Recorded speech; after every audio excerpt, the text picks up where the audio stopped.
वास्तव में जो नहीं होना चाहिए था वही तो हो गया। तब रानी ने दासी को पूरी बात बता दी कि हमारे महाराज ने इस कन्या को मारने का आदेश दिया है। अब आप ही बताइए कि मैं इस मासूम बच्ची की जान कैसे ले सकती हूँ।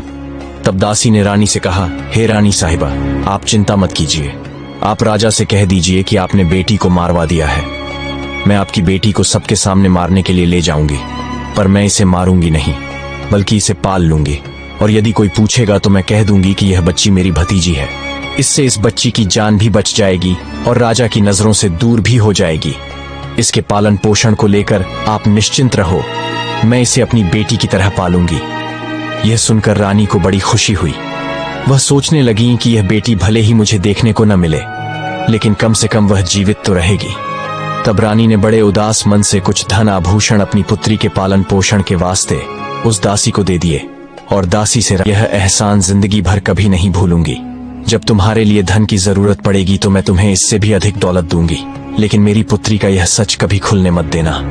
इतना समझाने के बाद रानी ने अपनी उस पुत्री को दासी के हवाले सौंप दिया और धीरे धीरे पूरे राज्य में और महल में यह खबर फैला दी कि दासी ने वह बच्ची लेकर जाकर मार दिया और उसे जमीन में दफना दिया।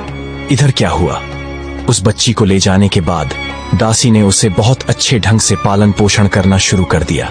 जब कुछ दिनों के बाद राजा कालभद्र अपने राजमहल में लौटकर आए तो राजा के लिए भी यही बात बताई गई कि आपके जाने के बाद रानी ने एक पुत्री को जन्म दिया था और उस पुत्री को आपके आदेशानुसार मारकर जमीन में दफना दिया गया।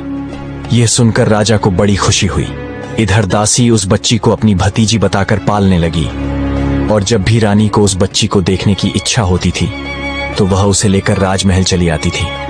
रानी चोरी छिपे उस बच्ची को प्रेम कर लिया करती। पुत्री को देखकर रानी को बड़ा सुकून मिलता था। वह जब जब चाहती दासी को धन, वस्त्र और आभूषण दे दिया करती थी। इधर रानी के आदेश के अनुसार उस दासी ने पुत्री की परवरिश में किसी प्रकार की कमी नहीं छोड़ी। ऐसे ही समय बीतता गया। जो पुत्री रानी ने दासी के हवाले की थी वह धीरे धीरे बेटी बड़ी होने लगी और जवान हो गई। राजमहल में उसका पालन पोषण नहीं हुआ। वह एक गरीब दासी के घर में पली बड़ी थी, पर फिर भी वह एक सुंदर राजकुमारी जैसी दिखती थी। जब वह जवान हो गई तो दासी ने उसे राजमहल ले जाना बंद कर दिया। वह पूरे दिन दासी के घर में ही रहती थी। एक दिन की बात है, राजा कालभद्र अपने नगर का भ्रमण कर रहे थे। जब उनकी सवारी उसी दासी के घर के सामने से होकर निकली तो वह कन्या अपनी छत पर नहाकर अपने केश सुखा रही थी। रूपवती तो वह थी ही, उस समय और भी अधिक सुंदर प्रतीत हो रही थी। रथ पर बैठे राजा कालभद्र की अचानक उस कन्या स्तंभित रह गए, क्योंकि वह अति सुंदर थी। राजा उस युवती की सुंदरता देख उससे विवाह करने का विचार करने लगे। महल पहुंचते ही राजा ने अपने मंत्री से पूछा, हे मंत्री, वह राजकुमारी सी दिखने वाली कन्या कौन थी? मुझे तो उसके रूप ने घायल कर दिया। अतिशीघ्र इसका पता लगाओ। मंत्री तुरंत पता लगाने गया और पता करके राजा को सूचित किया, महाराज, वह कन्या एक बूढ़ी औरत की भतीजी है।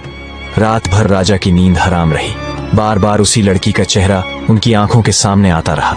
सवेरा होते ही राजा ने मंत्री से कहा, मंत्री जी, वह लड़की बहुत सुंदर है।